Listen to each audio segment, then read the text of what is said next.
पुणे आणि नाशिकमध्ये मुसळधार पाऊस सुरू आहे। नाशिकमध्ये परिस्थिती अत्यंत कठीण झाली आणि याचं कारण गेल्या 7 तासांपासून नाशिक जिल्ह्यामध्ये पाऊस सुरू असल्याने नाशिकमधली 4 धरणं तुडुंब भरली आहेत। सध्या या धरणांमधून पाण्याचा मोठ्या प्रमाणावर विसर्ग सुरू आहे। दुसरीकडे पुण्यातही मुसळधार पावसामुळे खडकवासला धरण 100% भरल्याने मुठा नदीमध्ये विसर्ग सुरू आहे। त्यामुळे पुण्यातील भिडे पूल पाण्याखाली गेलाय। तिकडे वसई विरारमध्येही पावसाची संततधार सुरू आहे। पाणी अजूनही साचून राहिल्याने लोकांना मोठा त्रास सहन करावा लागतोय।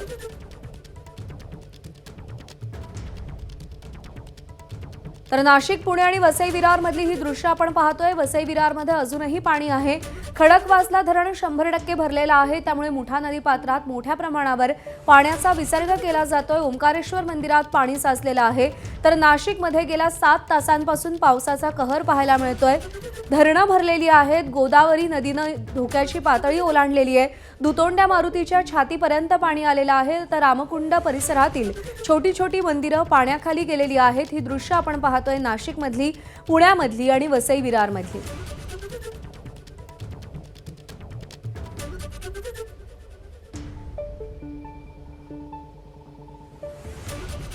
आणि या 3 ठिकाणची परिस्थिती जाणून घेऊयात। आपले 3 प्रतिनिधी सध्या आपल्या सोबत आहेत। नाशिकच्या सोमेश्वरमधून मुकुल कुलकर्णी, पुण्यातून मिकी घई आणि वसई विरारमधून ईशान देशमुख सध्या आपल्या सोबत आहेत। सुरुवातीला आपण मुकुलकडे जाऊयात, नाशिकमधले अपडेट जाणून घेऊयात।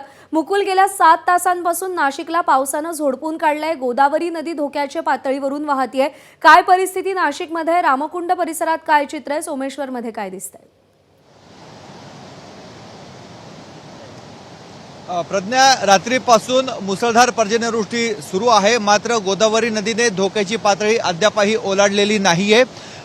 रामकुंडामध्ये जो दुतोंड्या मारुती आहे त्याच्या छातीपर्यंत पाणी गेलेलं आहे। त्यामुळे अद्याप परिस्थिती नियंत्रणाबाहेर कुठलीच नाहीये।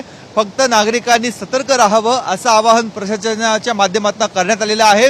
दुसरीकडे कुंभमेळ्याच्या निमित्तानं शहरामध्ये जी काही कामं चालू आहेत त्यामुळे नागरिकांची प्रचंड गैरसोय होते आहे।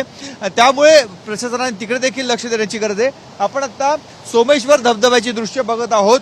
नाशिकमध्ये यंदाच्या मोसमातील पहिल्यांदाच मोठ्या प्रमाणात पाऊस झालेला आहे आणि त्यामुळे सोमेश्वर धबधब्याने रौद्र स्वरूप धारण केलेले आहे। आपण बघतोय गोदावरी नदीच्या पात्रामध्ये आनंदवली परिसरामध्ये हा धबधबा आहे आणि हा धबधबा अक्षरशः कोसळतोय। हे सर्व पाणी इथून पुढे रामकुंडाच्या दिशेने जाते। त्यामुळे रामकुंड परिसरामधल्या देखील पाण्याच्या पातळीमध्ये निश्चितच वाढ होणार आहे।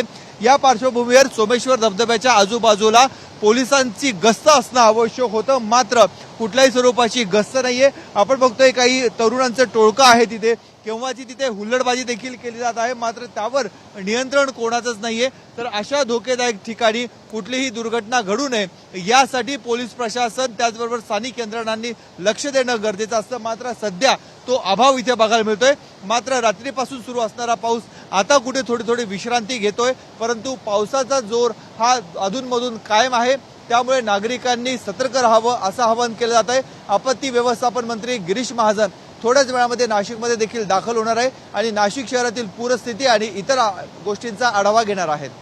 निश्चित मुकुल, सध्या तुम्ही जी दृश्य दाखवताय सोमेश्वर धबधब्याची ती खरंच अंगावर काटा आणणारी दृश्य आहेत। ज्या दृश्यांमध्ये तुम्ही दाखवलं की तिकडे तरुण हुल्लडबाजी करतायत, खरं तर पोलिसांची सुरक्षा यंत्रणा इकडे कायमच तैनात करण्यात आलेली असते, पण आज इकडे अशी कोणतीही व्यवस्था दिसत नाहीये। आणि सोमेश्वर धबधब्याची नेमकी सध्या काय दृश्य आहेत ते पुन्हा एकदा पाहायचे।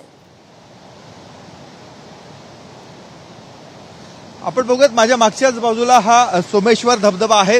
ज्या वेळेस गंगापूर धरणामधनं पाण्याचा विसर्ग हा केला जातो त्या वेळेस हा धबधबा मोठ्या प्रवाहाने प्रवाहित होत असतं।